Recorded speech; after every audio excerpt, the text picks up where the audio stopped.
እኛ ፖለቲካ ውስጥ የለንበትም ሲል የነበረ ሞሽላቃ ፓስተርና ፕሮፌት የምትለው ዝምባም ሌባ መጥቶ መግለጫ ሲያወጣ በየቸርቹ ሲናገር ነው የሰማነው።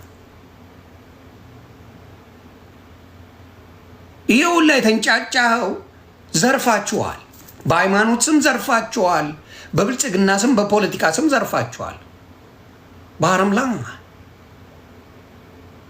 ስለዚህ ያ ጥቅማችሁ ስለተነካባችሁ ነው እንደዚህ ያበዳችሁት፣ እንደዚህ የተንጨረጨራችሁት። 70 ሚሊዮን ሰው ሰማ ማለት ከግማሽ በላይ የኢትዮጵያ ሕዝብ ሰምቷል ማለት ነው።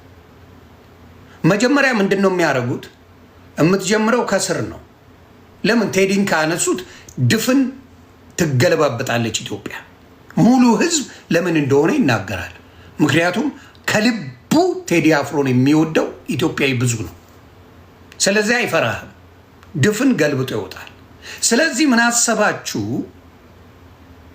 አሰባችሁ? መጀመሪያ እስቲ በወዳጆቹና በምክትል ማናጀሮቹ ምናምን አስረን የህዝቡን ድምፅ እንስማው ነው።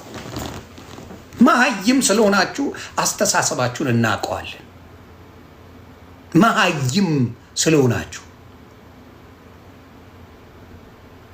ድምፁን ምንድን ያደረጋችሁት? መጀመሪያ እነሱ እንስማው። ህዝቡ ዝም ካለ ወደ ቴዲ እንሄዳለን። ስለዚህ የቴዲ አፍሮ ለኢትዮጵያ ነው ድምፅ የሆነው። የኢትዮጵያ ህዝብ ድምፆ ደግሞ ምላሽ መስጠት አለበት።